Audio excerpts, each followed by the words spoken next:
Yeah. Okay.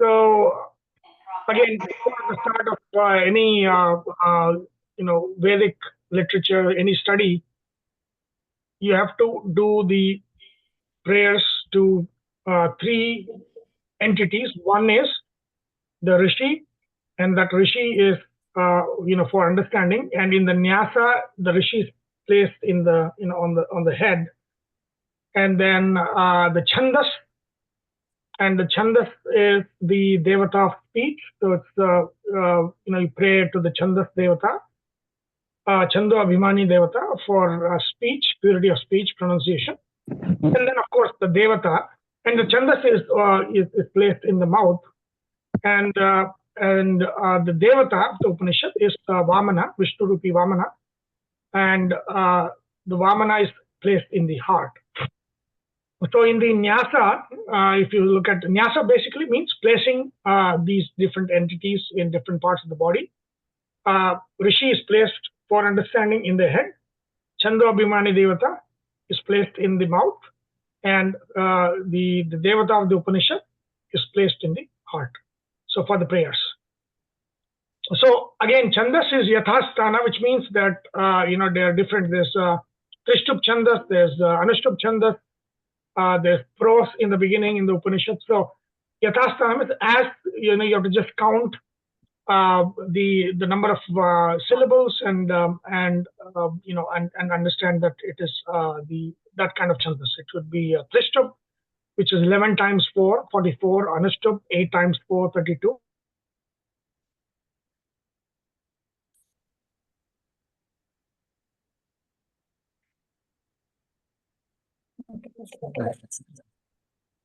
Yeah.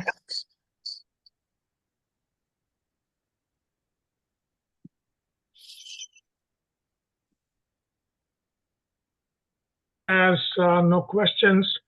So we had completed, I believe, 6 or probably 7. I think we completed until here, the 7th mantra. And so this is the second adhyaya, first valli, the first section. So each adhyaya has 3 sections. We have finished the first 3 in the first adhyaya, the 3 sections, and we have come to the second adhyaya, and we are in the 7th mantra. We have finished the 7th mantra. And what we have seen so far is, in the beginning, Yama has said that it is, it is going, the whole of the sadhana is understanding that there is an outward looking nature of ours, and there's an inward looking nature of ours. And I was going to make some YouTube videos on that. They're basically Rahu and Ketu. So Rahu is outward looking. He chases after pleasures, and Ketu is inward looking. So basically, that's what the first mantra is. What is saying is, majority of humanity is outward looking because senses take us outward. The senses don't let us focus inward. It says that kaschit dhiraha pratyagatmana vaikshat avritta chakshuhu amrutatvam icchan. So only a few look inwards, and it is the nature of Ketu, and Ketu is actually moksha karaka, and to look inwards. Ketu is always looking inwards, Rahu is always looking outwards, right? So, and then the second mantra says that it's the immature, right? Parachaha kaman anuyanti balaha te mrityoyanti vitatasya pasham atha dhiraha amrutatvam viditva dhruvam adhruveshu iha na prarthayante. So how they behave. So those who know the futility of outward looking, they understand that the futility, and then they look inwards. And so this kind of like shows you the difference between those that are inward looking and those that were outward looking. Inward looking know that dhruvam adhruveshu na iha prarthayante. That means they know what is going to be permanent and what is temporary, right? So that is the difference. The permanent is what we have inside, and temporary is what we chase outside. So that difference they know.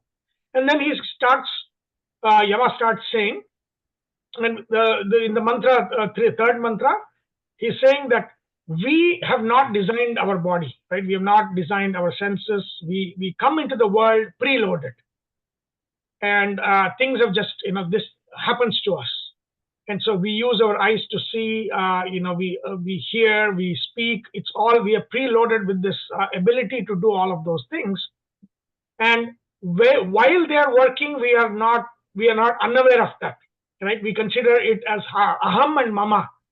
But when they don't work, that's when we know that our ichha, our desire, and our speech or listening or hearing or anything, these are all things that have happened to us.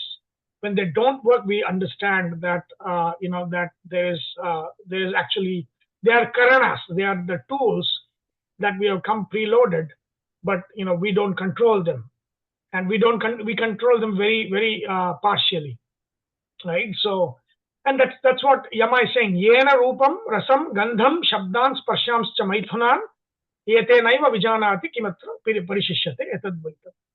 So he's saying, in your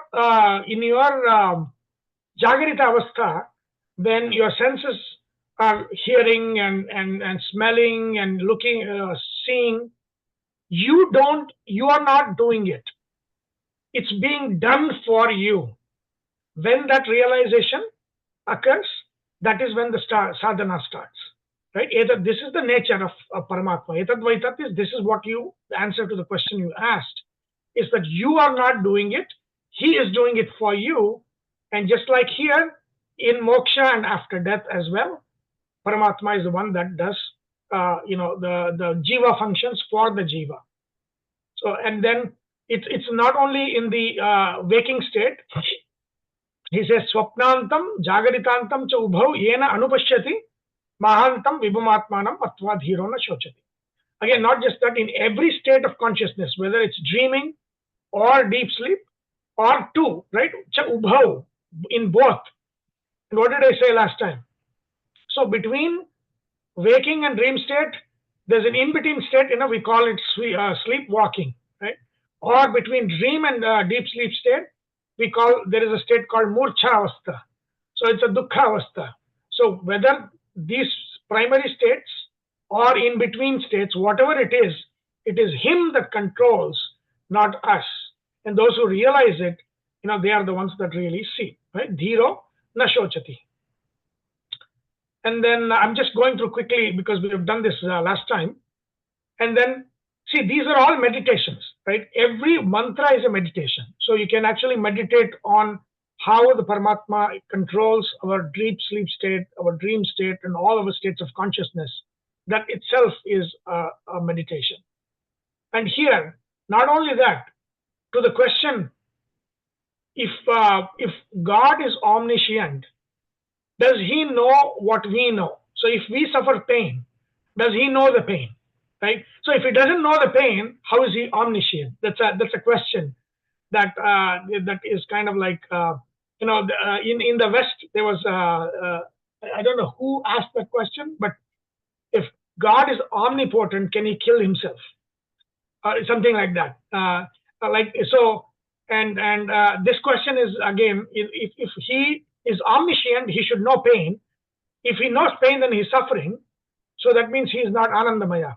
So then, how does that work? And here, this answers the question. It's also in the Brahma Sutras where it points to this. Ya imam madhvadam veda atmanam jivam antikat ishanam bhutavavyasya na tato vijigupsate etadvaitat. That means he experiences everything, including our suffering. But to him, it is madhu adam. That means it's everything is bliss. So he knows what we are suffering, but he does not suffer our suffering, because we suffer because of our limited nature. But for Paramatma, every experience that is an offering is a bliss. And he is also, if you look at the 4th chapter of the Bhagavad Gita, Krishna expands the concept of yajna, where he says, even our senses, what we sense is an offering to the Paramatma that's sitting in the heart. This is the concept that is madhvadam. That means what we see, what we do, all of those are an offering to the God that's sitting in our heart. So that is, he is Madhu Adam. That means he eats or he partakes the bliss from our own experience that we offer. Whether we offer or not, he does partake it. But when we do it intentionally, that becomes a sadhana. So to the question, does he know what we know? The answer is yes. But does he suffer our suffering? The answer is no. For him, our suffering is his bliss. Right? So that is, and that also there is a sutra in the Brahma Sutras where is Paramatma in Narakaloka or in Andantamas. Because if we say somebody is in Narakaloka or Andantamas, they are suffering there. So that means, Paramatma should not be there. If he is not there, how is he omnipresent? The answer is he is there. He is experiencing the experiences of those that are suffering there. For him, that is a bliss. He's Madhu Adam all the time, right? So that answers all the questions of that are objections that Brahma Sutras handle about these things, right? He's Ishanam Bhuta Bhavyasya Natato Vijigupsate Etad Vaitat. And then it is shown that he controls the different states of consciousness. He experiences our experience as a bliss. Therefore, every action that we do is an offering. That is what ties the whole philosophy of karma yoga, to in the Bhagavad Gita, to the Upanishad. That means whatever karma we do, when we intentionally see the karma as an offering, how do you see that as an offering? This is Madhu Adam. That means when I do good things, we are offering that action as an offering, as a naivedya to Paramatma. He who is partaking the bliss of it. So that is what karma yoga is. Nishkama karma is. That means it's just done as an offering, not for our gain. That is what karma yoga theory is, and it comes from this concept that he who's sitting inside is Madhu Adam.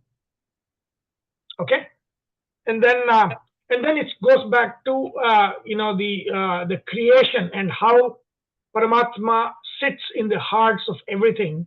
Here it says, Yah Purvam Tapaso Ajatam Adbhyaha Purvam Ajayata Guham Pravishya Tishtantam Yo Bhutebir Vyapashyata Etad Vaitat. That means Purvam Tapasaha. Tapas in the Vedic literature or in the Puranic literature, Tapas is the name of Ugra. Tapas is the name of Shiva. So before Shiva, there is Ajata. Ajata is Aja. That is, and before that was the elements of the Devatas of the elements. And before the Devatas elements comes Aja. Aja is the name of, or Ajata is the name of Brahma. So he who was even before Brahma, Paramatma. So Ya Purvam Tapasaha, it's actually Ajata. Tapaso Jatam Adbhyaha. Here Adbhyaha is before water, basically before all the five Panchabhutas. Adbhyaha Purvam Ajayata. Guham Pravishya. What happened? When he created Brahma, and then through Brahma, Shiva, and through Shiva, all the Panchabhutas and the whole of the universe, what happens?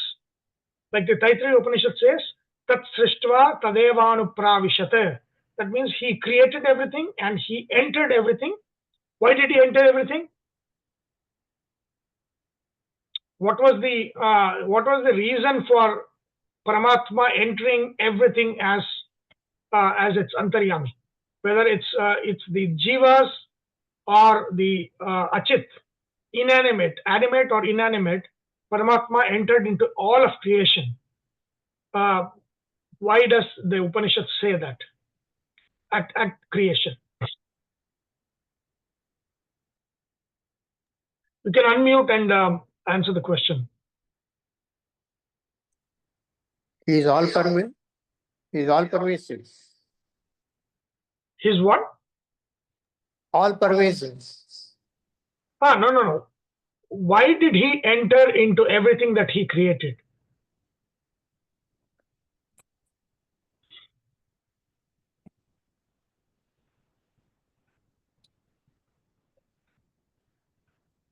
Anybody? The Paramatma. The Paramatma is in every Jivatma by nature. Yeah, I mean Jivatma and even inanimate, everything, all the Panchabhutas. Yeah. Entered everything. Why did he enter everything? Because he created it. Is it? Yeah, he could have, see, if you look at Christianity, he's a transcendental God. What it means that he is separate from creation. And they say he is the spirit. That means that he is the one that is within us, or something like similar to like that. So, but if you look at it, God is seen as transcendent. That means there's no relationship between the universe, the creation, and God. So They call it to give Chetana, they have to enter to give the Chetana to the creation. No, Chetana is already there. Chetana is there, but then see, there are 8 functions. I've mentioned this many times before. There are 8 functions of God, and in the Brahma Sutras, it's the sutra. The second sutra itself says Janmadyasya yataha. Janmadi. Janmadi means creation, etc. Who is God? There should be a definition of God, right? The first sutra says Athado Brahma Jignasa. A quest into Parabrahma, but to have a quest into Parabrahma, you need to define Parabrahma. Who is Parabrahma? Then the second sutra says Janmadyasya yataha. Asya, that means in all this creation, Janmadi yataha, from who is the cause of Janmadi, of this universe? That is Paramatma. Now, what is Janmadi? So, Janmadi usually is like, Srishti, Sthiti, Laya. 3, we say 3. But 3 is just, that is to create, to sustain, and to destroy. But there are 5 other functions. Right? And then what is that 5 other functions? Srishti, Sthiti, Laya, Niyamana. Jnana, Ajnana, Bandha, Moksha. So these are like, he is the cause of 8 things, 8 functions. Srishti, Sthiti, Laya, Niyamana, Jnana, Ajnana, Bandha, Moksha. Which is also the Omkara's 8 parts of Omkara. Akara, Ukara, Makara, Nada, Bindu, Ghosha, Shanta, Atishanta. So there's Omkara has 8 parts. 4 of them are audible. The other 4 are not. So that is exactly like each of those parts of Omkara is one of the functions. So Akara Srishti, Ukara Sthiti, Makara Laya, Nada is Niyamana. So if you look at that, then what he's saying here. So okay, I lost my train of thoughts. What was I saying? He says Every. The Niyamana, right? So why does he enter into everything? Because he is the Niyamaka. Whenever the Upanishad says Tad Srishtva Tadeva Anupravishat Tad Anupravishya Satcha Tyatcha Bhavat, right? So what he's saying is he goes into things and he animates them from inside. Right? So everything functions because he animates them from inside. So that is the function of Niyamana. Niyamana means he who has entered into our heart, which the Upanishad keeps saying again and again. But what is the function of Paramatma that enters into our heart? The function of that Paramatma that enters into our heart is to make us function. And that's what it's saying, right? When we see, he makes us see. When we hear, he makes us hear. When we touch, he makes us feel the sense of touch. When we act, it is him that makes us act, right? So that all of those things is Niyamana, right? That is his control. And that's what is called Antaryami. Antaryami means Yamayati. That means he goes inside and then he controls us. And therefore he is Antar, inside, Yami. So he controls from inside. So that is what that thing is. That is, he enters into everything. And then why does he enter? Because he controls everything from inside. And that's what it is, right? So Guham Pravishya Tishtantam Yaha Bhutebir Vyapashyata Etat Vaitat. So then that is talking about creation and how God has entered into all of creation as a controller and controls from inside. And what are those things? That is all those things, right? Yena, Rupam, Rasam, all of those things are the control that comes from the Paramatma that's inside the heart. And then the other function, Laya, right? The Paramatma as the destroyer. So, Ya Pranena Sambhavatya Devata Mahi Guham Pravishya Tishtantim Ya Bhutebir Vijayata Etad Vaitat. Aditi here, I said, and again this comes in the Brahma Sutras. In the Vedic literature, the dictum is all of the names should be taken in the Yogartha, that means etymological sense, not the Rudhyartha, not the popular sense. Aditi in the popular sense is the mother of all the Devatas, right? Kashyapa's wife Aditi, the mother of all the Devatas. But that's not the Aditi that's being talked here. Aditi etymologically means she who eats everything up. Aditi means destroyer, that she who eats everything, Adanad Aditi. So she who destroys everything, that is what the destroyer, which is again when she enters into our heart, she enters not only as creator, but also as a destroyer eventually. So Ya Pranena Saha Sambhavati Aditi Devatamayi. Devatamayi means she is Devatottama.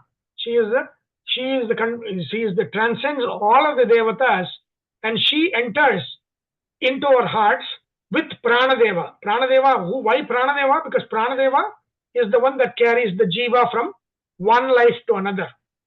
Right? How does the jiva enter the body?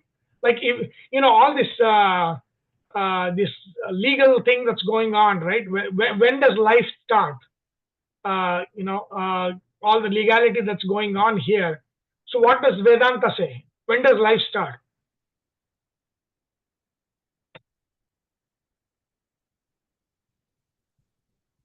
When does jiva enter the body?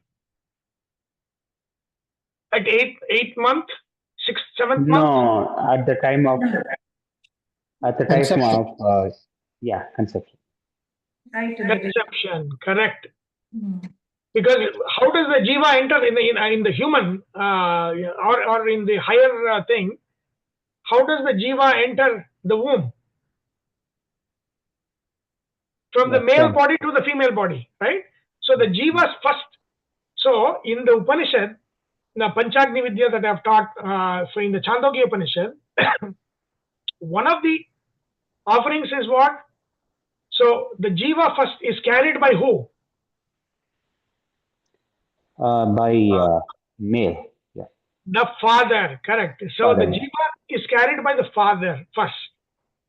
And then from father, right, it goes through the sperms to the mother's womb. There is fertilization there. And the jiva is already there, carried through the sperms into the egg.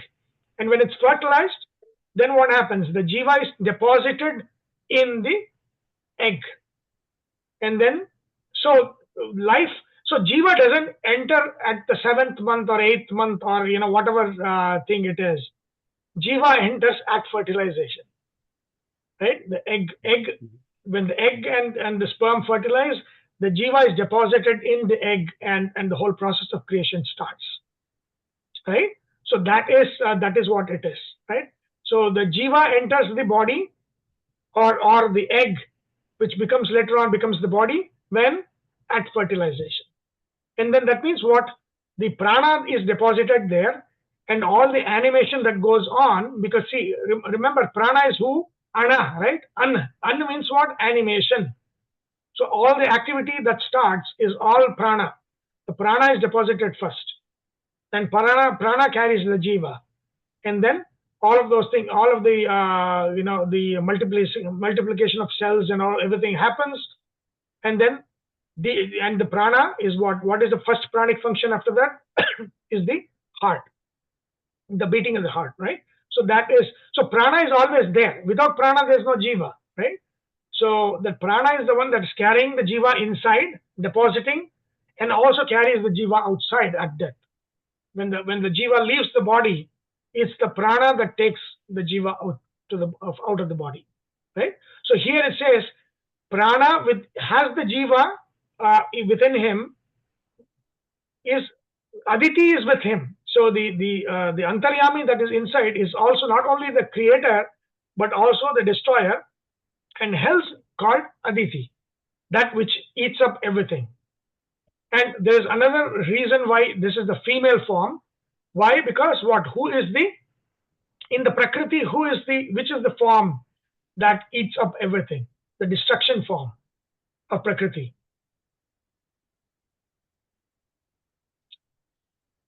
What is the destruction form of Prakriti?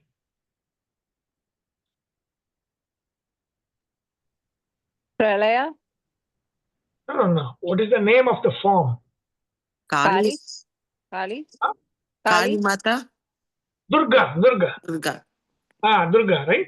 So Durga is that. So Durga, Aditi is Antaryamini of Durga. So that is what it is. So Aditi is also Durga, right? It's a name for Durga, and also Durga Antaryami Paramatma. So all of these things, when Durga is there in our body, Aditi as Paramatma is there as the destroyer in our body, and so we come preloaded with not only creation, sustenance, but also with destruction. So even the destruction form is within us, and that gets that starts that process at death for us, right? So ya pranena sambhavati aditir devatamayi guham pravishya tishtantim ya bhutebir vijayata etat vaitat. Okay, so we have done until this 7th mantra last time. So now we'll pick up a beautiful mantra, and I assume that all of you have, many of you were there last year when we did the Brihati Sahasra Mahayajna, and so I put that snippet where the Agni was generated in the old form of friction. Right? That's the pure form of generating Agni. So did all of you see that video? Yes. So that and then I think all of you, many of you were there at last year when we did that, and you saw. So that is how Agni was generated in the ancient times. That's considered the pure form of Agni, and that is a friction. And that for friction, it's a friction between two wood sticks, right? And so this mantra uses that to hint at a process of learning. Guru Shikya learning. So it says, Aranyor nihito jata veda garbha iva subhruto garbini bihi dive dive idyo jagravat bihi havishmat bihi manushya bihi agnihi etat vaitat. So it talked about how he is within us, how he controls what we see, our states of consciousness, creative process, destructive process, all of that. Now, how do we learn about Paramatma? How do we, in the process of sadhana is process of learning. How do we do that? So it explains with a beautiful analogy. He says, Arani, Arani sticks. These are the Uttara and Adhara Arani. These are the two sticks, wooden sticks they were using before in the ancient times, and of course even now to generate pure forms of fire to start the Homagni. So that one, when there is a friction, it says nihitaha. Nihita means hidden. So Jata Veda, Agni, is hidden within these sticks. And how do you manifest this Agni that are hidden in these Arani sticks? By friction. Aranyor nihito Jata Veda garbha iva subhruto garbini bihi. How is he held hidden in the sticks in the process of friction? Just like a woman carries the fetus in the womb. A healthy fetus, what happens? It grows every day, right? So what happens? The knowledge grows every day. So here, the comparison, the analogy is what? That there are two sticks, and one is a guru, the other is a shishya. And the process of vada, samvada, and questioning, pariprashna, right? In Krishna, in the Gita says pariprashna. That interaction between the Guru Shishya and the peer group, right? The whole process of learning is compared to the fire sticks rubbing against each other, the friction. Without the friction, there's no learning. Without questioning, there's no learning. Without debates, there's no learning, right? So again, if you look at the Katha Lakshana, there are mainly three forms of conversations, right? There's a dialogue. One is called Vada, and then the other one is Vada, and then Vittanda, and what was the third one? Jalpa. So Vada, Jalpa, Vittanda. So Vada. So what is Vittanda? Vittanda is a conversation where the person is assuming that they already know and they are dismissing you. More of like, this is an online social media kind of thing where everybody is an expert. So this is like, I know, you don't know, it's like I dismiss whatever you say. So they don't have to give you a reasoning, they can just dismiss you, right? And so this kind of an argument is called Vittanda. So in Vittanda, what happens?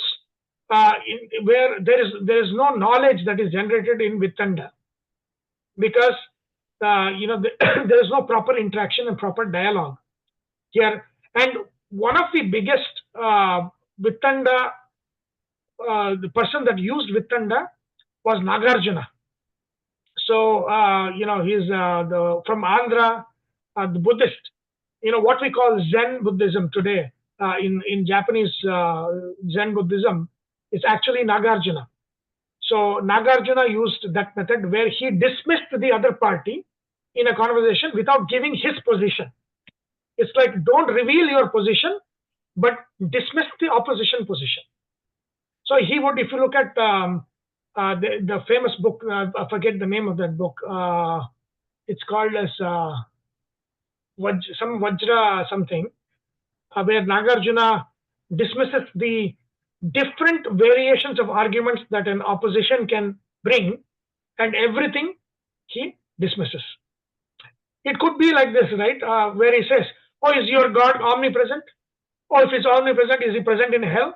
Or if you say it's not he present in hell, then he's not omnipresent. If he's present in hell, he's suffering. So everything is wrong, right? So that would be Nagarjuna's debate, or kind of Vittanda, with an opposition, right? So he would just destroy the opposition by not revealing his position, because he said, I don't have a position.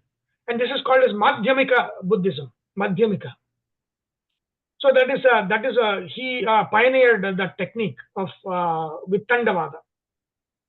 Jalpa is what we see a lot, where in an argument, one thinks that they already know the truth and they are advising the other person what is the truth.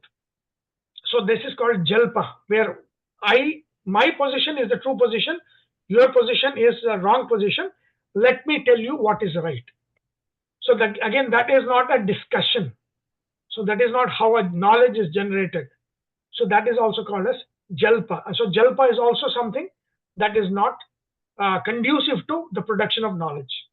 So here, what is Aranyor Nihito Jata Veda? What is this friction between Guru and Shishya that brings about knowledge, the fire of knowledge out? Right? Look at the comparison, the analogy here. So the sticks, there's a friction between the sticks. That is that friction is the questioning, that's the learning, and there's Agni hidden. And as the friction goes on and on, just like a pregnant woman, the fetus grows into a baby, the same way, the fetus here is our initial misunderstanding that gets corrected again and again and again, and then there's prasava, right? The birth of the baby, the healthy, strong, healthy baby that's born, that is our the sadhana, right? Where the knowledge is revealed to us. The whole process of that is what? The knowledge has to grow. If it's confusion, the confusion grows, there's no prasava there. The confusion grows, and that's it. It destroys the person. But when true knowledge grows, then there is light, right? Knowledge is light. So when true knowledge grows, then what happens? There is a prasava, there is a birth of a healthy baby, and that is the knowledge. That is the sadhana that that ends in knowledge, which is the light. So that is what this one says. Aranyor nihito jata veda garbha iva subhruto garbini bihi. So that friction has to be growing. The knowledge has to grow, and the knowledge grows with friction. So that is the process of discussion. That's the process of questioning. That's the process of respectful discussion, right? It's not jalpa where one side is dismissing the other side. It's not vittanda where nobody is revealing their position and then they're dismissing the other side. So that's not conducive of learning. In learning, it is a discussion, right? That is how the fire of knowledge emerges, which is hidden in the sticks. That emerges out through the process of friction, just like the fetus that's growing in a healthy pregnancy comes out in prasava and delivered as a healthy baby. That's the process, right? And then he says, dive idyaha. So this process daily, every day, dive idyaha. This Agni, this Paramatma, the Agni is what? He's idyaha. He's worshipped. So in the ashram, in the guru, in the place of the guru, what happened? They used to always offer. So learning itself is offering, right? If you look at the Vidya Yajna, right? Jnana Yajna that Krishna talks about, where the whole process of learning itself is yajna. So teaching and learning is the offering into the fire of learning, right? So that one. So dive idyaha. He is also worshipped in the physical fire and also in the fire of learning. By who? See, what is the lakshana of the people, the person teaching and the person learning? Jagruvat bihi. Awakened. That means, again, here is what Jagruvat bihi means. Awakened to what? It's not like, so the sleeping and awakening. So if you look at the Gita is, right? Ya nisha sarva bhuteshu. What happens? Tesham jagarti samyami. Right? That means that samyama, that what is the one who has conquered his senses and all of that, that is what the popular humanity considers night, to him that is day. What he considers night, to humanity that is day. That means what they chase after, where they are active in, the sadhaka is not active in that. He is not chasing after that. What he is chasing after, the humanity is sleeping to it. Right? So here Jagruvat is he who is active in the pursuit of light. So that is the one. So that is Jagruvat bihi. Havishmat bihi. That means he who is offering his activities, his actions, his learning into the fire, right, of Jata Veda. I mean, etymologically, what Jata Veda means, it's omniscient. Right? So he knows he who knows everything is Jata Veda. Havishmat bihi. Manushya bihi. See, again, Manushya bihi is not, the sadhana is done by man. So it's not like the chimpanzees can, or any other animals can do in the sadhana. So Manushya bihi, again, if you go back to the etymological sense of who is a Manushya, Manana Shilatvat Manushyaha. Manana, that means thinking, reflection. So he's not only awakened to the path of light, he is also reflecting on the learning, and he is also offering his actions of learning and daily activities in the fire of learning, in the fire of Paramatma. So that is how this is the process of learning the Paramatma who is in the heart. Etat Dvaita. This is what you answer to the question that you asked. Right? Very beautiful mantra. And then for those of you that were there last year, when that fire was generated, I came on the mic and I recited this mantra, Aranyor Nihito Jata Veda. So it's a very beautiful description of the process of learning. Learning has to be through discussion. There is no learning by in itself, right? So that is a very important thing. There is realization, by itself. And I'll show. I have a whiteboard also added today to Zoom, so we will look at what I am talking about. There's a discursive learning, and then there is a learning by ourselves that happens. That is the cream part, the cherry on the cake, right? But that has to be done just by ourselves. So that part is also there. But generally, the learning process is a discussion process. It's not you cannot get the knowledge by yourself. You cannot say, whatever I know, I'll go sit by myself and then I learn. That's not how it works. You have to, those who know have to teach you, and then that discussion has to go on. And then after the discussion goes on, and at some point, then you can take it by yourself, and then the realization happens, right? So, but it has to be a discursive process. Any question on this?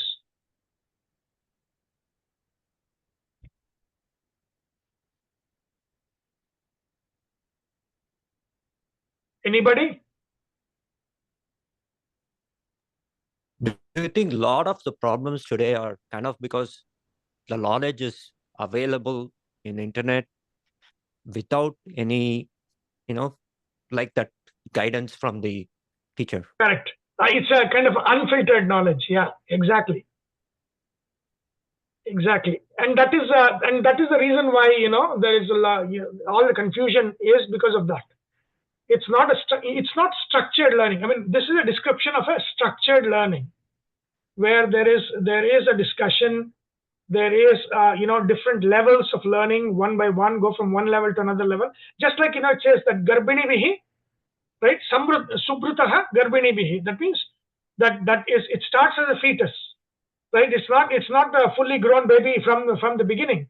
Starts as a fetus, and as it is growing, you're feeding, right? The pregnant woman is feeding, and then that makes that baby grow, the fetus grow into a healthy baby, right? So that process of growth is also there, right? If you look at this thing, discussion is one thing, knowledge is hidden in discussion, and then it doesn't come just by itself.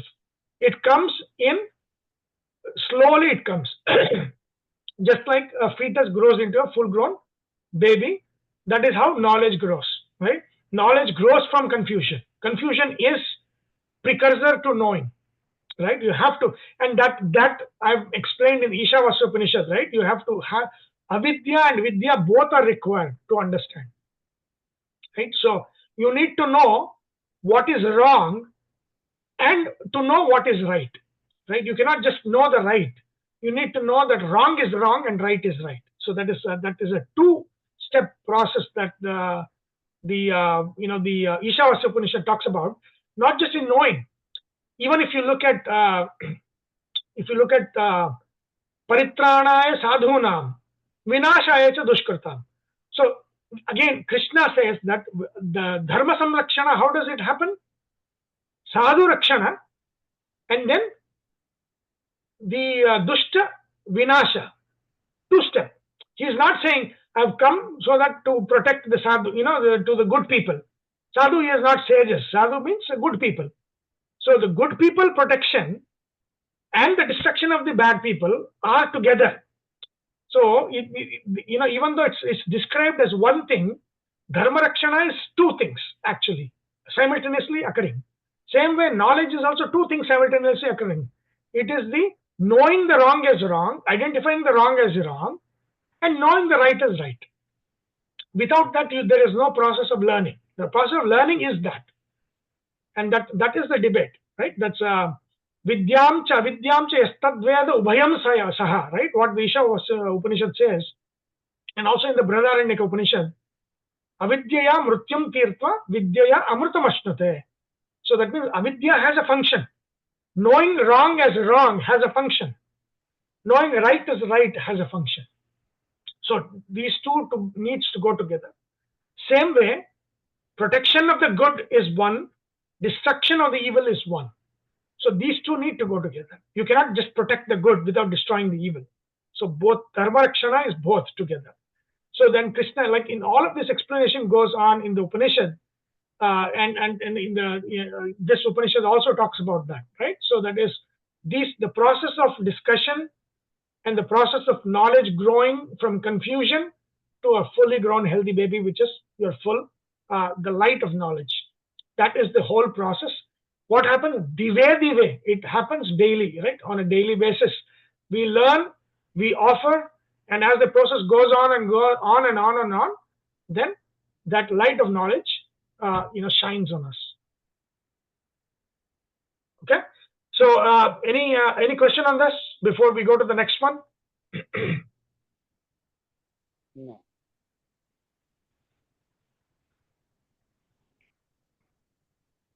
Okay. So then the ninth mantra says, Yataschodeti Suryaha Astam Yatra Cha Gacchati Tam Devaha Sarve Arpitaha Tadu Na Atyeti Kaschana Etad Vaitad. Beautiful. Again, another beautiful thing.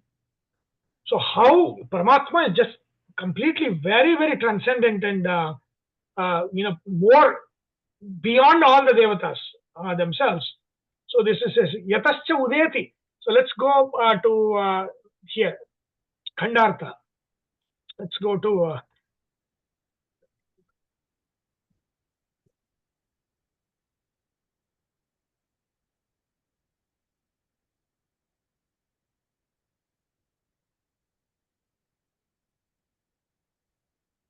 one second.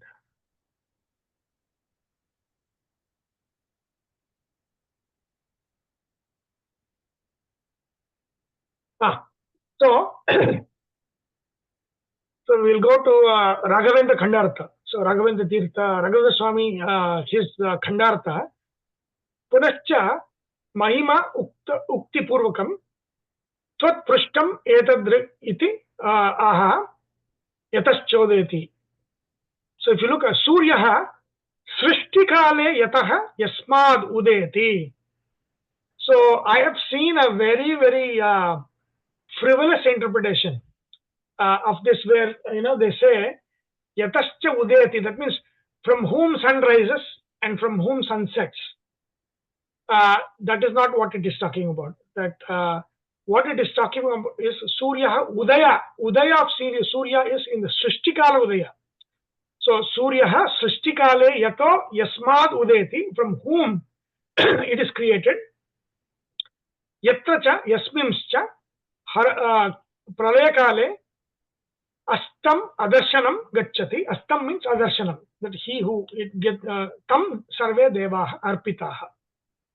So let's come back to the Upanishad. Yataschodeti Suryaha, from whom Surya Deva.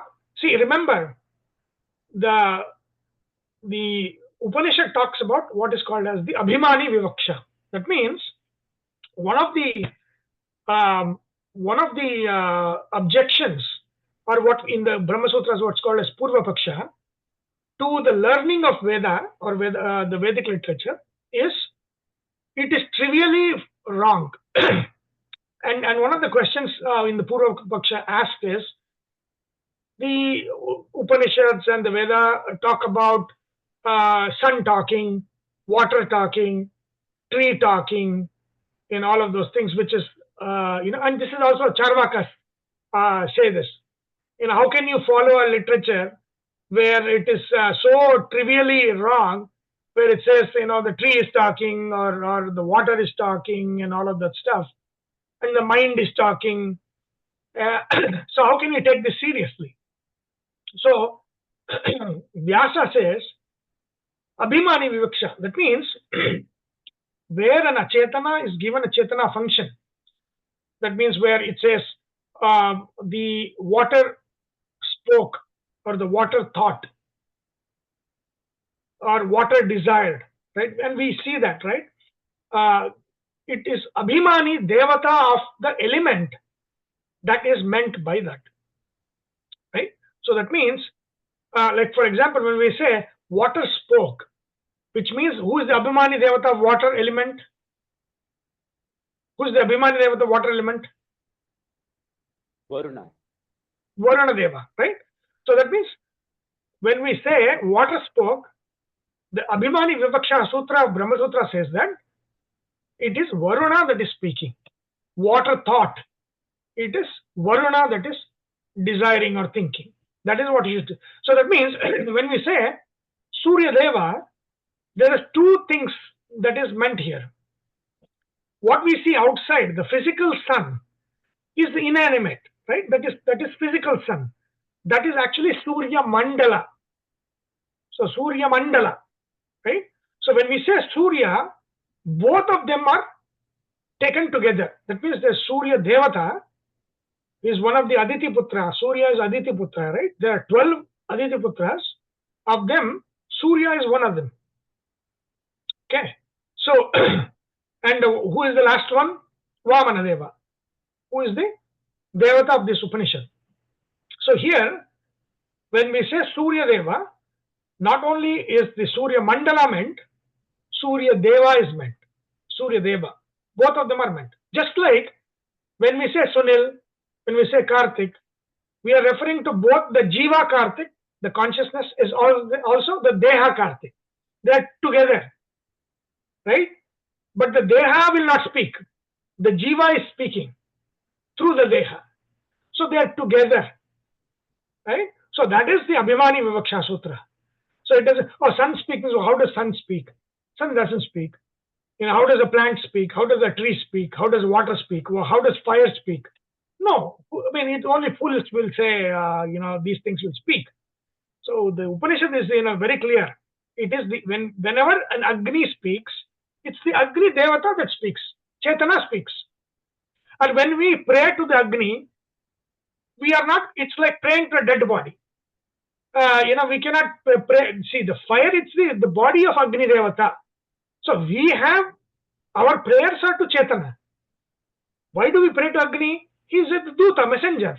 He takes the prayers to, the Devatas and Paramatma. So that's why we speak to Agni. We are not speaking to fire. We are speaking to Agni Devata, who is the Abhimani Devata of the fire. Right? There is only Chaitana worship. There is no Achetana worship. Right? So that is a very important thing that, we forget. That no, the stone is not Devata. There is a Devata inside the stone that who we are praying to. If it is just the stone, then only fools will pray to a stone. Because what can stone do? Nothing. Right? So the worship is always to a conscious entity, a Chetana. You don't have an Achetana worship. Because it really has no purpose. Like, what is the purpose of worship? Talking to something that cannot listen. Only fools will do that. Right? It's very simple, and Vedanta is very clear. But if you look at all the people, that is talking, they are like, they think that the worship is to the stone, or the worship is to the water. No, the worship is to the Devatas always. If you do not worship the Devatas, then it is Asadupasana. It is called Asadupasana, leading to Narakaloka, Tamaloka, very clearly specified in all of the Vedic literature. Asadupasana should not be done. And what is Asadupasana? It is also Anyatha Upasana. So Asadupasana means things like that. Praying to a stone, thinking the stone will give you everything. That is not true. Right? It's very clear in our minds that the Upasana is always to a Chetana Devata, within an element, within a feature, within something, right? So we are directing our worship to something, but the power of that is behind it. Devata is hidden behind it, and that Devata is who we are worshipping to. That should be very, very clear. There is no worship of Achetana. There is no worship of Achetana. We are not worshipping the sun. because the Surya Mandala is just fire. There is nothing there. You are worshipping who? Surya Devata. And within Surya Devata, there is who? Surya Narayana. There is, all the devatas are in the Surya also, right? Rudra is in Surya. So all the devatas are Surya Nihita. So that is the worship. So we are not worship. We are worshipping Surya Deva. We should be worshipping ultimately Surya Narayana. But they are Chetana. We are not worshipping the physical sun, right? So that should be very, very clear. We are not worshipping the photo. We are not worshipping the stone. We are not worshipping the brass image. We are not worshipping the gold. We are worshipping the Chetana, which is Nihitam, which is inside it, right? Very, very important to know. Clear? So, Yatascha Udeti Suryaha, from whom Surya Deva, and then eventually Surya Mandala, for who he is Abhimani, comes from Astam Yatta Gachati, and Raghavendra says Astam here is Adarshanam. See, remember, Adarshanam. That means death is not destruction. Death is going out of sight. Beautiful. Right? So there is no death in that sense. It is going out of sight. Adarshanam is not Nashana. Adarshanam is just going out of sight. Right? Astam Yatra Gachati, in whom they go after death, or go after they go out of sight, which is destruction. Right? Tam Devaha Sarve Arpitaha. They are fully surrendered to him, who is the cause of the birth of the devatas and the birth of all the phenomenon that these devatas are abhimanis of, and the death of the devatas. He who is the cause of the birth, death, sustenance, and everything of the devatas, and the moksha of the devatas, tam sarve arpitaha, they are completely surrendered and offered everything to Paramatma. Tadu na atyeti kaschana. Very, very, very important. Nobody ever transcends or transgresses him. Ever. That means at some point of time in future, would Indra become more powerful than Paramatma? Never. Paramatma is always the most powerful. All the devatas are always surrendered, always lower. Right? Taduna atyeti kaschana. Nobody transcends Paramatma. Nobody transgresses Paramatma. Whatever he says is dharma, everybody does that dharma. Nobody transcends or transgresses Paramatma. Etad vaitat. Beautiful. This is said in the sense of what I told you is outside in the world, but also inside us, right? This is meant inside us. That Paramatma is in our hearts, right? Aditi, think of the Aditi as the destroyer. Astam yatra gachati, in whom is the Surya Asta happens? Aditi, because she is the Pralaya form of Paramatma, right? So in Durga and Aditi. Now, Srishti in Paramatma and Brahma, and through Brahma the whole of Srishti happens. Yatascha udeti Suryaha. And in the body, who is very Surya? Who is Surya?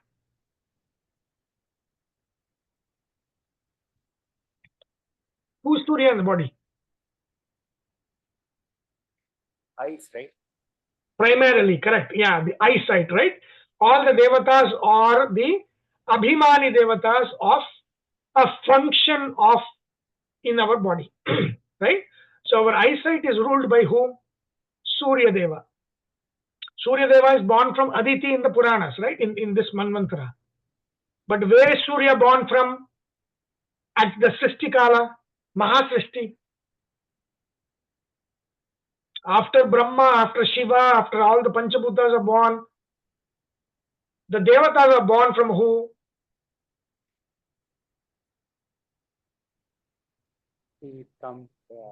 Surya came from the Paramatma. Chakshu Surya. Correct. Right? Purusha Sukta. Yes, Surya. Ah, right?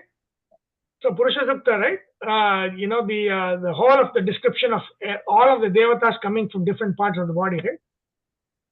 Chandrama manaso jataha chakshusuryo ajayata mukhad indrascha agnischa, right? Pranad vayu ajayata. So what it is saying is the initial srishti of the devata. See, devatas have births. The initial srishtis of the devata happened through Paramatma's Purusha Rupa. And from that Purusha Rupa, from the eyes of that Purusha Rupa came Surya. Why? Why? Because that functionality of sight was assigned to him. Therefore, he came from the eyes of the Paramatma. And then he became the Abhimani Devata of our eyesight. Right? All sight is ruled by Surya Deva. Correct? All sight is ruled by Surya Deva. Now, he says, but Surya's function in this body is to help us see. We see because the Surya Deva gives the power of sight to the eyes, right? So eyes are not Surya Deva. Just like Surya Mandava is not Surya Deva. Surya Deva is the Devata that gives the functionality of sight to the eyes. Then what happens? That functionality of sight, what does Surya do? He offers it into the Paramatma who is sitting in the heart. What does Chandra do? The functionality of Manas, he offers it to the Paramatma sitting in the heart. What does Agni do? Agni offers the power of speech to the Paramatma sitting in the heart. What does Indra do?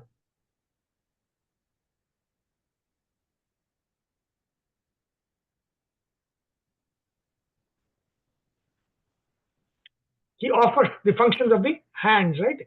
Kara Abhimani Devata is Indra. And also, Indra is all the Indriya Abhimani Devata is also Indra. Right? So, all of these, when we say all the Devatas do not transgress him, do not transcend him, that means they strictly follow the functionalities inside us and outside us.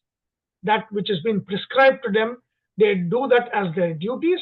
And just like Nishkama Karma, they are offering all those things into Paramatma, who is sitting in the heart.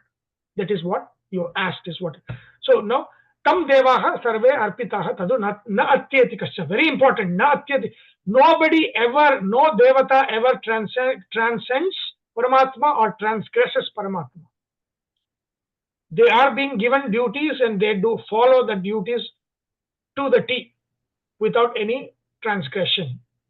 And they will never transcend Paramatma ever. Nobody will ever transcend Paramatma ever. Right? So I said I'm going to show you something. So hold on, let me see. We need to make it interesting. So let's see.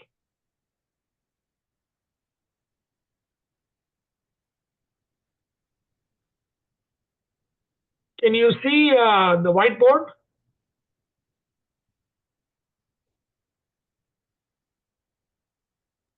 Yes. Yes. You can see it, right? Okay.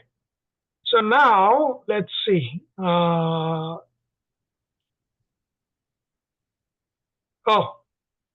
am I giving everybody? Hold on. No, I don't have. Hold on. I just need me to be driving it. Exactly. Yeah, it's showing still, but we will not touch it. Yeah. Hold on. Let's say, right? That's okay. Okay. So let's say.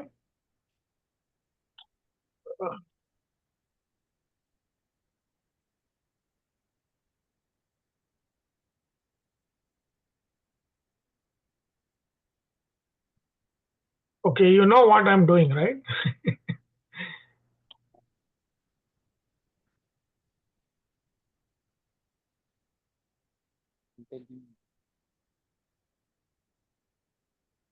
Yeah. So this is the 12 Rashis. Okay. So this is the, this is the Mesha. And then this is the 12 Rashis, right? So this is 1, 2, like that. So 3, and this is 12.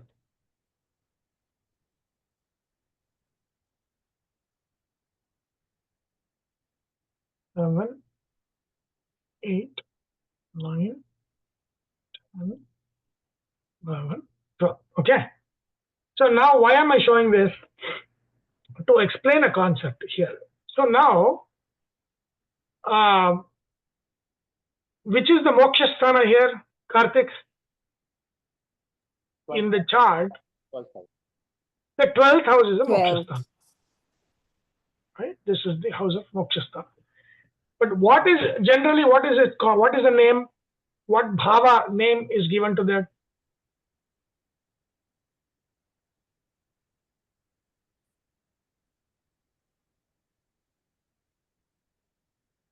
Vyaya.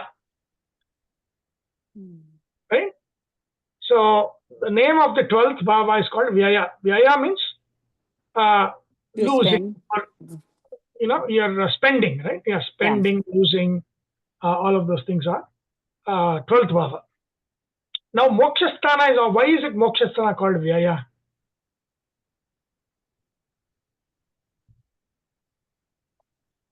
See, because what the 12th signifies is what is required for moksha. Whatever anybody might say, it is already embedded in the Jyotisha Shastra. What is required for moksha? The signification of the 12th. In this world, our earning is there, and then our spending is the 12th. But in the spirituality, what is 12th? See, you spend, but then also you lose, you let go, you give up. Everything is here. Okay? So that means you lose means what? That means you are holding it and it is taken away from you. Okay? So that is one. But what are the lakshanas, characteristics needed for moksha? One is let go. It has to be letting go. Letting go is very, very important. If you have a graha in the 12th house, in that you have to let go. Otherwise, you will lose. See, losing is when you don't let go, nature will make sure it will take it away from you. Right? So that it is not, when nature takes away from you, you suffer. But that's not, there is no knowledge there. There is no jnana there. When things are taken from you, there is no knowledge. But when you let go, then there is knowledge. So one of the things is what? The lakshana of moksha, which is moksha sadhana, is one is to let go. Without letting go, there is no knowledge. What is the ultimate sense of 12th house? Very, very important. See, Karthik, I think I'll ask you. Okay, what is this Rashi? Spices. No. This Rashi, fifth. Simha. Simha Rashi, right? This is Simha. What is the characteristic of Simha? It's a ruling, dominating, leadership. Indra's position. Ego. Ego, yeah. Right? Simha Rashi is the sthana of Surya Deva. Surya Deva is what? See, each of the graha is what? Why are they called grahas? Because they grab, like English grab also comes from grah, dhatu of Sanskrita. Grab, to grasp, to grab, grah. So graha is to grab. So each of the grahas have grabbed as what?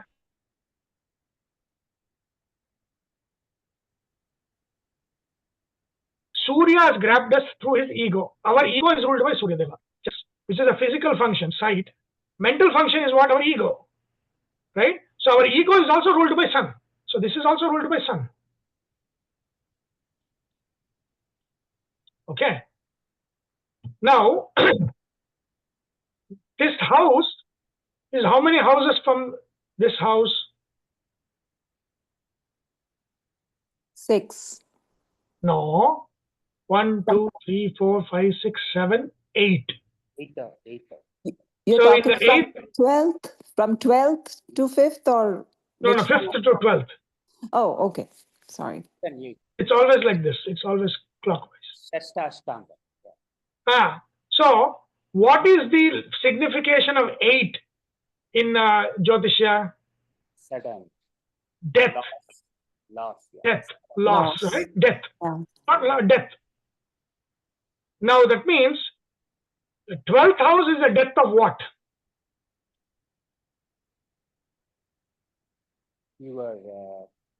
Death of ego.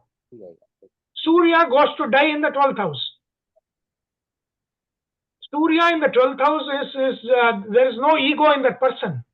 If Surya is in the 12th house, that person will have no ego. Why?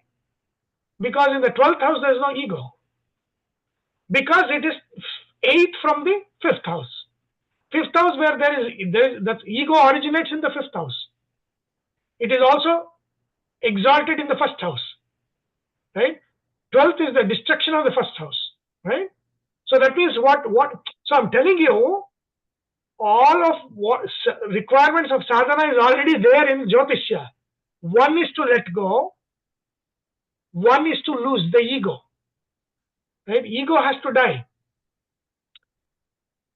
Then what happens then? This is surrender, total surrender. This one, 12th house is the house of total surrender. That is what arpitaha means. Arpitaha means they are completely surrendered to him. So if somebody says, moksha, you can have moksha through this and that and all of that, there is no moksha without losing ego. There is no moksha without letting go. There is no moksha without surrender. Ishvara pranidhanatva. There has to be complete surrender to God. There is no moksha without surrender. And it is there in the Jyotisha built in. So there is no questions about it at all. No surrender, no moksha. No surrender, no sadhana. The need for sadhana is to reach the state of losing one's ego and losing and completely surrender to God. Right? In the 1st house we say it's mine. Right? What is aham? Right? Aham comes from where? 1st house. Your lagna. Aham comes from your lagna. Right? Aham, mama, everything. Mine. I, mine, everything. Right? Then all my desires. Where are my desires? 11th house. It is in the 7th and it is in the 11th house. This is the biggest desire is here, 11th. Right? So you got to lose that. All of that, destruction of all of that is destruction of aham, mama, destruction of ego, complete surrender. That is what is sadhana for moksha. Right? Tam devaha sarve arpitaha. That is exactly the function of the 12th house, where there is arpana, where there is complete surrender. There is nothing else. I mean, if anybody says, oh, you have to have faith, like, faith and all of this is fine. There have to be a sense of surrender. If there is no sense of surrender, there is no sense of letting go, there is no sense of losing the ego, there is no sadhana. No philosophy worth its name is, if it says anything contrary to this, it is not, it's not good jnana. It's asadupasana. Sadupasana is what? Namama, right? It is not mine, not me, not mine. So that is what leads to moksha. And it's very beautifully built, That is why, it's learning the Jyotisha to understand philosophy is my interest. Because it's beautiful it's already there, pre-built, to explain to you what each of these are. Right? So if liberation is 12, samsara is where? Where is samsara? 6. 6 means what? It is a rogasthana, it is your debt, it is everything you are tied into. Your Shadripu. Shadripu, all of these are what? They're basically imprisoned. This is the house of prison, right? This is also house of enemy. Your enemy, right? It could be internal enemy, Shadripu, or outside enemy. Anything that's opposed to you is in the 6th. Samsara is your 6th. You're born because of this house, right? You're born because of this, and you're born. So your freedom is in the opposite house, right? So if you have ego, see, remember this feed, ego is fed by 6th. Is the second from 5th. So all of this, these are all connected, right? So, but 4th destroys. The 4th is what? Sukha, Yeah. happiness. So you have to choose to either lose ego for happiness, or to pursue all of these shadripus to lose happiness. If you are in 6th, you lose 4th. If you're in 4th, you don't have 6th, right? So beautiful. Everything is so beautifully done in Jyotisha. And see, in Hinduism, everything is interconnected. Everything is interconnected. So you can look at one, because sometimes the explanation in one is much more clear than the explanation in something else, right? So if you look at, if somebody said, "Oh, I don't need to surrender, for moksha," then you ask him, what is the 12th house for? 12th house is not a house of ego, because it's the 8th from 5th. Ego is destroyed there. Where is the ego? Where is the sense of me, mine? It's not there. Right? See, Shadripu is here. In the 12th, there's no ripu. You let go. Let the barking dogs bark. Nothing for me. Right? This one behaves like, I don't care. Teflon. This is Teflon. This one is fighting with everybody. Right? So that is the behavior of this. Any questions? Right? So now you can understand when it says Sarve Devaha Arpitaha, that means they have completely surrendered their ego, themselves, and they offer their functions into Paramatma, who's sitting in the heart, function of the body, and who is in the world for the functions outside in the world. Right? Both of them. The Devatas know the correct way of sadhana. They are doing it inside our body and outside, but we have to learn. Good? Yes. Any questions on this? And also remember, go back to the previous word. Aranyor nihito jataveda garbha iva subhruto garbhini vihi. Nihita means hidden. Is the 12th house visible or hidden? Hidden. 12th is hidden. Right? 12th is a hidden house. So that means that knowledge, I said, good. Another thing, I think I said I'm going to explain here. See, you know Kumbh Mela, correct? Yes. Why is it called Kumbh Mela? When sun comes to 11th. Aquarius. Kumbh Rashi.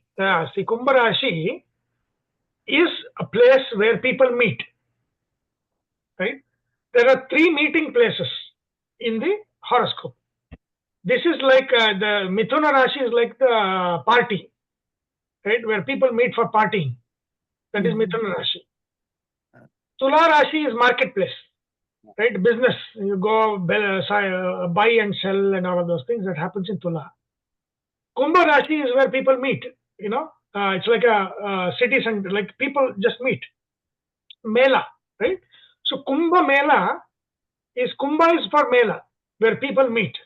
So this is where people are meeting, right? But in the 12th house, you are by yourself. You are alone. You are alone in the 12th house. Very important to understand.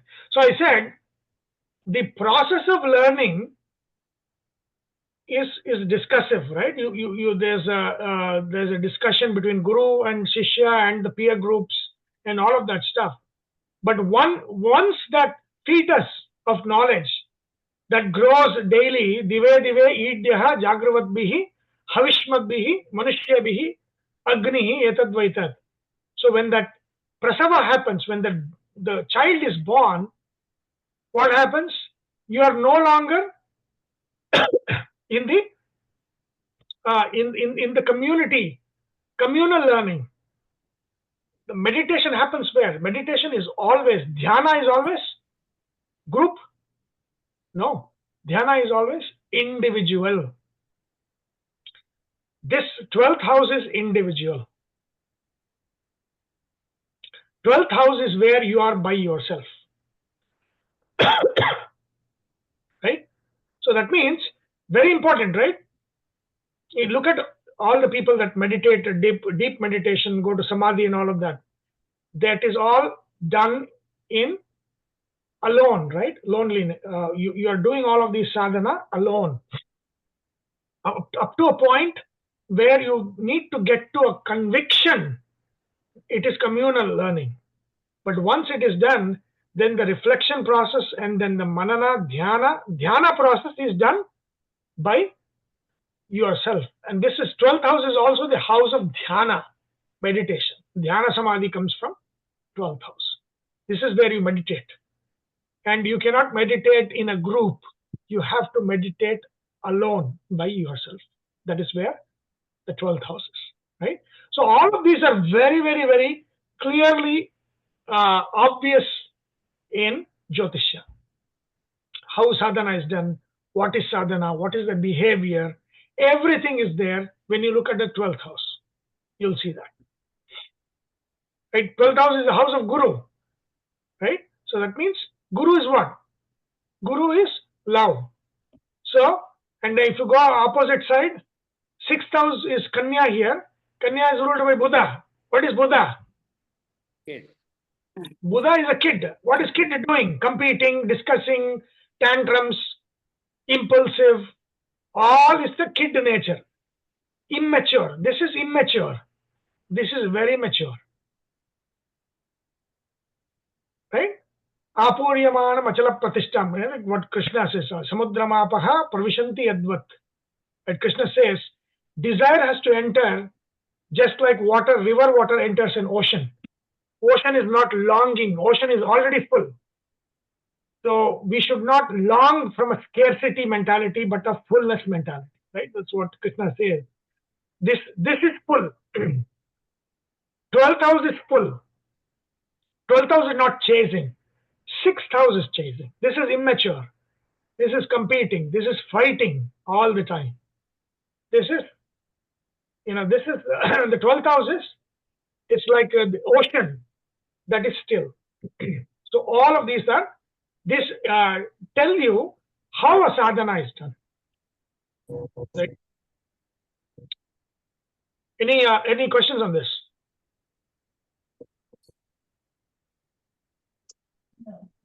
Very important to understand, because this should become very obvious to you. Sadhana involves losing ego, because 5th house ruled by sun, 12th is 8th from it, so the destruction of sun happens here. That means the destruction of ego happens here. So that ego has to be lost.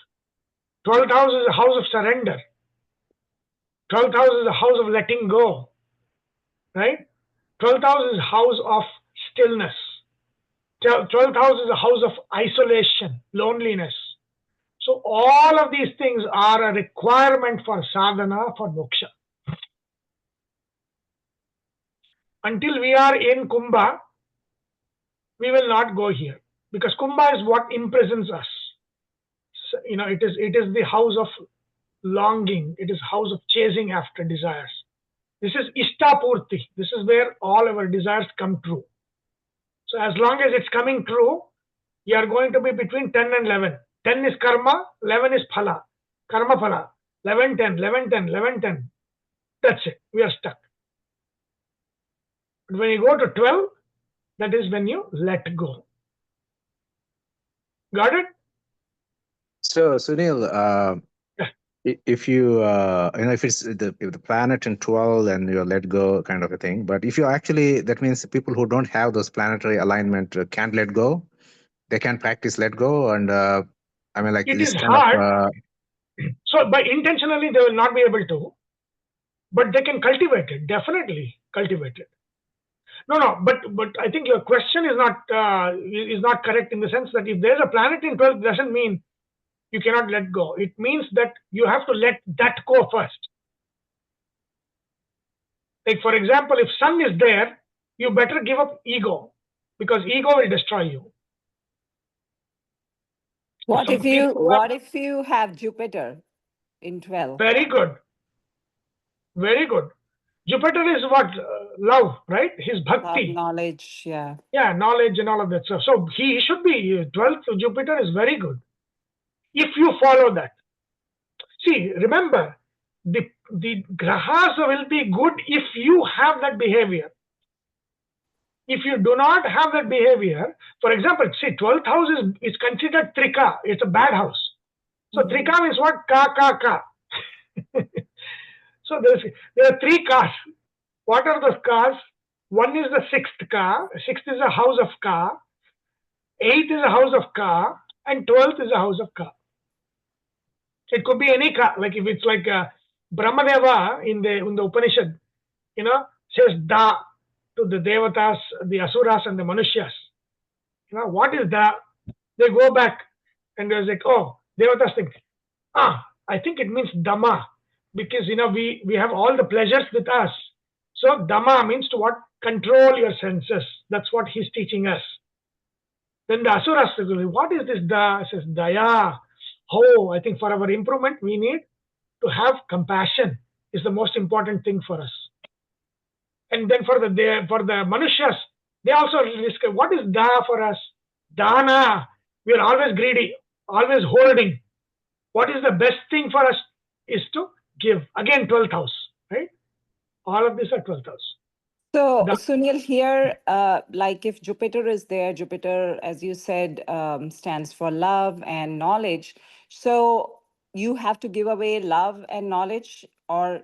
Yeah, correct. See, 12th house, you can see it 2 ways, right? It's both kind of like a worldly and the spiritual. In the worldly is that which is being taken from you, that you are reluctant to give, it's going to be taken from you.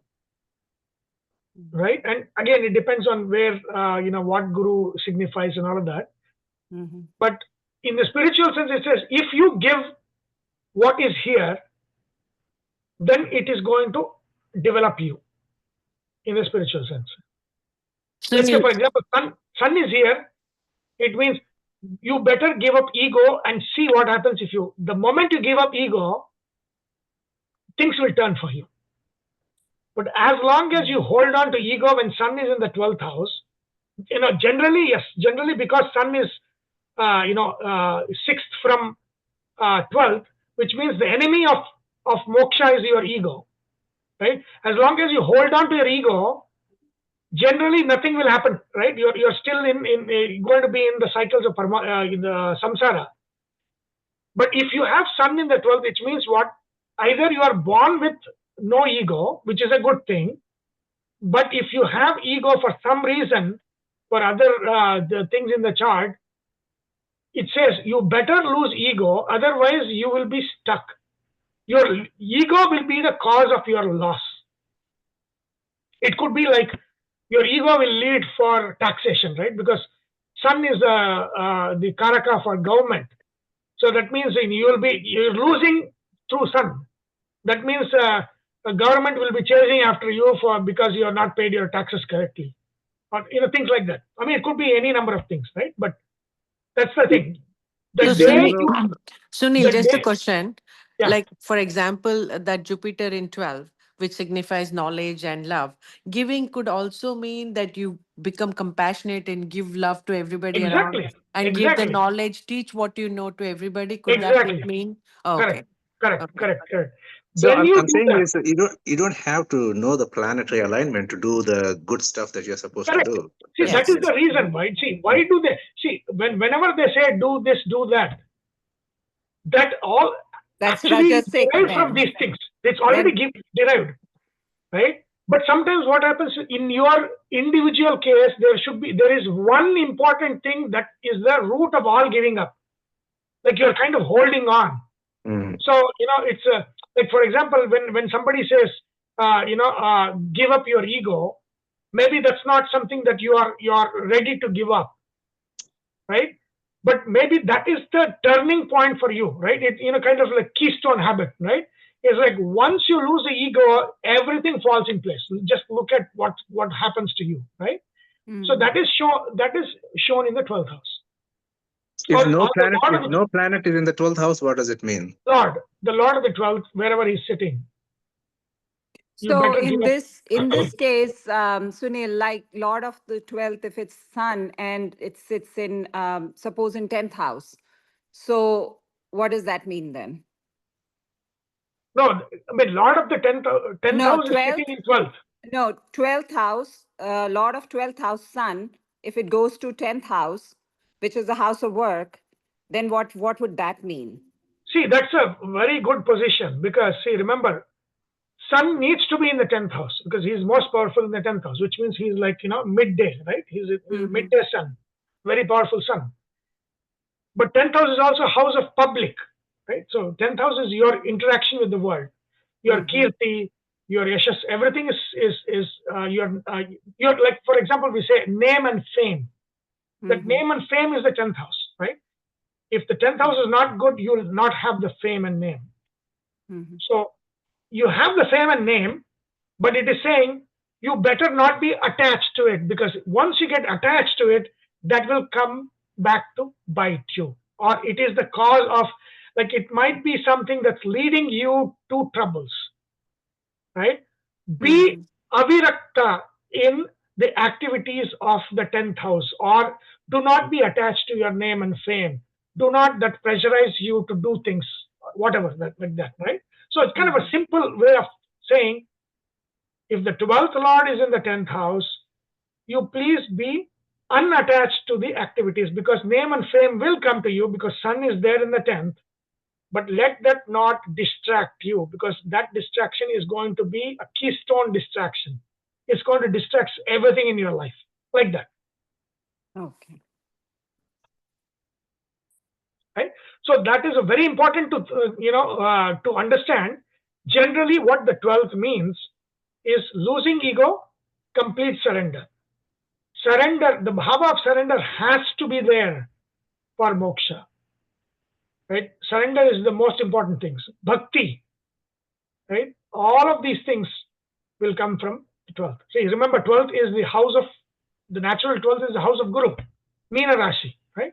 So that is naturally house of love, house of, and Guru is not chasing after things. Guru is full, right? So his heart is full, he's full. He's a giver. So all of those activities are most important for sadhana. Very, and that's the sloka. But Guru is also hiding, right? The 12th is also hidden. That means after a certain point, do not publicize, oh, this is the sadhana I'm doing this one, this thing, it's like putting your sadhana on Twitter. It doesn't work like that. Yeah, 12th house should be secret. So up to a certain point, it could be open, but after that, it's all secret. And that is, Aranyor Nihito Jataveda. Nihita means it is hidden. So at some point, it is by ourselves, it is isolated, it is hidden. You cannot share these things. So that is important to know. Sunil, Good. one question. Yeah. All our actions are controlled by Paramatma. Yes. Where exactly you separate that from our own effort in following up various improvements that you have just suggested. Correct. No. So again, you can come back here.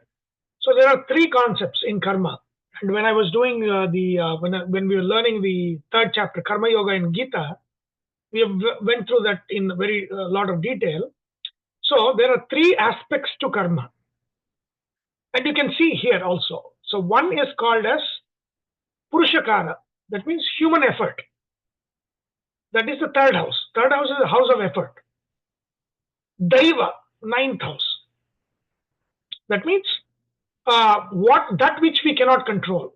Right? We can say, look at this as that which we control. Ninth is that which we, basically what we call luck.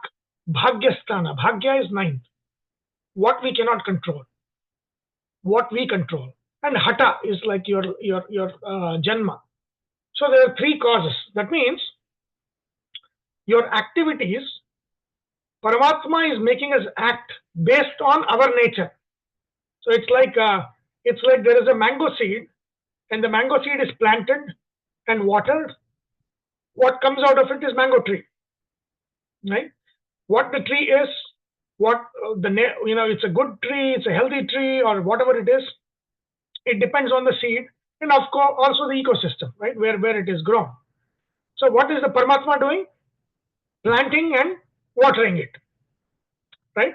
The same way, when we say Paramatma is acting through us, that means he is giving us the power of action and the environment in which we are acting, the people that we associate with.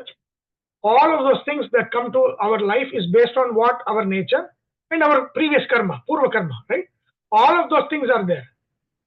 So based on that, he's providing the activities to us, right? So that which we can control, we can intend to do it. That which cannot control, that is nothing we can do about it. But that realization is there is this something in our control, and some things, most of the things are not in our control. What we can control, we can use to improve ourselves. That knowledge is what leads to this. Remember, 12, 3, 6, and 9, all of these things, they're all like four pillars of there's third is our effort. Sixth is what we are chasing. It is our bandhana, right? Sixth is bandhana. Samsara bandhana is what is called. Ninth is daiva. 12th is moksha. So these three. These four. These are the four pillars. Use our efforts to get out of this 6, and with the help of the daiva, attain moksha. That is what it is. 3, 6, 9, 12. And Sunil, it's also important to look at the Rashi, right? Not just the house number, the Rashi where the Jupiter is sitting to see the moksha part, right? Or any other aspect. No, Rashi will tell you, Bhava is the most important. Rashi will tell you what resource is there. Okay. Right? So, Rashi is also very important, but Bhava is the most important. Yeah, like you said, that Kumbha is marketplace. That's what you said, right? No, Kumbha is not marketplace. Marketplace is Tula. Tula, okay. So like Kumbha Wall Street is where- Tula. For example, Wall Street is Tula. Kumbha is Kumbha Mela. Think of people, Mela, right? Any Mela where, Holy Mela is also like Kumbha Rashi. So what will a drishti of a Jupiter that is sitting in Wall Street? No, you that are is asking me Sivadi? all this Jyotisha question. No, this is Katopanishad. We need to have another the summer class on this. No, I'm very, I love to teach from a sadhana perspective. Yeah. So only that. If somebody is interested, we can have a summer class on sadhana perspective, Jyotisha from the sadhana perspective, not, where the money comes from and all of those things. No. Yeah, I didn't know about the Wall Street aspect of Jupiter. Yeah. No, not Jupiter, but the when we say marketplace, we're talking about Tula Rashi or the 7th house. Yeah. Right? So why all of these things? because otherwise you will not ask me any question. So if I put this chart, then you'll be Jagrivat bihi, right? What Upanishad says. To get the Jagruti, I have to put the chart.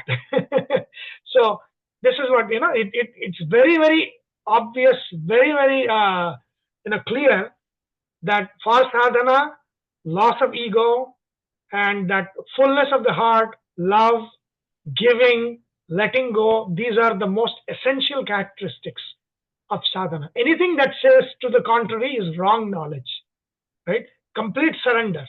Very, very important. And that's what Upanishad says. Tam devaha sarve arpitaha. All the devatas are completely surrendered to Paramatma. Right? So, na atyati kaschana. They never transcend or transgress Paramatma at any time. So that is very important. So that should be very, very, very obviously, the conviction should be there that nothing transcends God.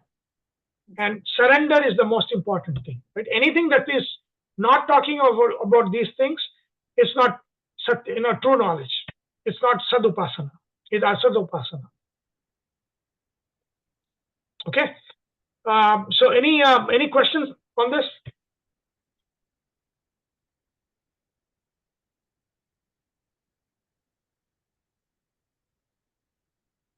No questions? No. No. Good. No, but I'll ask when we do the Jyotish class. Yeah. Again, Jyotisha for sadhana. No Yeah, it other is for discussion. sadhana, because I'm thinking that then this Jupiter is like a worldly Jupiter looking at the 12th house. That's what I'm thinking. Yeah. No, there's no worldly Jupiter. See, Jupiter is always good. Wherever he is, he will always bless. But the thing is, he is like for example, if you take a saint to a club, so he is in an environment where he is not powerful, right? That's the Jupiter you're talking about. Okay. But has that person, the sage, the saint, changed? No. But is he in an environment where he is not powerful? See, if you bring a saint to our VSN class or session, that is a different thing, right? That's a different environment. See, think of Rashi as an environment, right? When we meet for the VSN, it is like a Dhanur Rashi. Yeah. Right? So then if Guru is very powerful there, right? So if we are talking about that. But if you take Guru who is from 9th, put him in 3rd, which is club. He is like, even though he is good, what is effective? He is not effective. Right? Because even if he says philosophy, like, who is this guy? Why is he talking like this? Right? So you also need an environment, you also need people that can listen to you. Yes. When people listen to you, you are powerful. That means your influence is there. When nobody is listening to you, that's why you say Jupiter is weak. Doesn't mean he's weak. He's always good. But the thing is, in the environment he is, nobody is listening to him, which means you will also not listen to him. That means even in because it's also affecting your tendencies. So when that is happening in you, that means you are also not listening to. It's like, what Katopanishad class? Why is he boring us? So that comes. That is a guru where he is not supported. Okay? A Nietzsche guru will do that, right? For example. Good? Yes. Whoever is not in the class, remember that the guru is not in a favorable position. Just I think so. If they knew and they did not come, that means it is something is wrong. That means there might be other graha grasping them in the samsara. Right? So that is okay. Anything else? Let me stop this. Right? So this is how you use Jyotisha to learn sadhana. Right? So there is a way to learn all of these things. That makes these things very clear to us. Right? So it's not just how do I get money and what is lucky to me? Which direction should the home be? All of those things are there. But then a lot of very important things are already encoded in Jyotisha also, where it becomes very easy and obvious to learn. So, yeah, maybe we can do that in summer. And usually summer I have some one-off classes and we have had Vedanga Jyotisha class many times over the last 18 years. So we can do sadhana, Jyotisha, using Jyotisha for sadhana.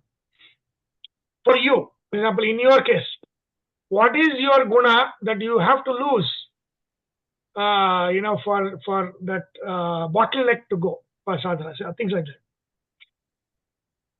Okay, good. Do you like it? Yes. Yes. Yeah. Yeah. Okay. Okay. I think we'll stop here. I think we'll meet in 2 weeks, and May is the last. I think we have 2 more classes, and then we are done.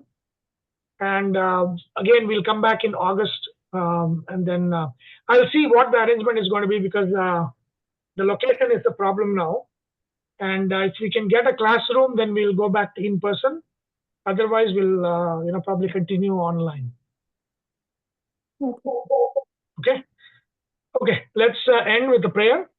Om Vasudeva Sutam Devam Tam Sachanura Mardanam Devaki Pramanandam Krishnam Vande Jagatkurum. Om. Okay. We'll see you in 2 weeks. Yeah. Thank you. Thank you. Thank you.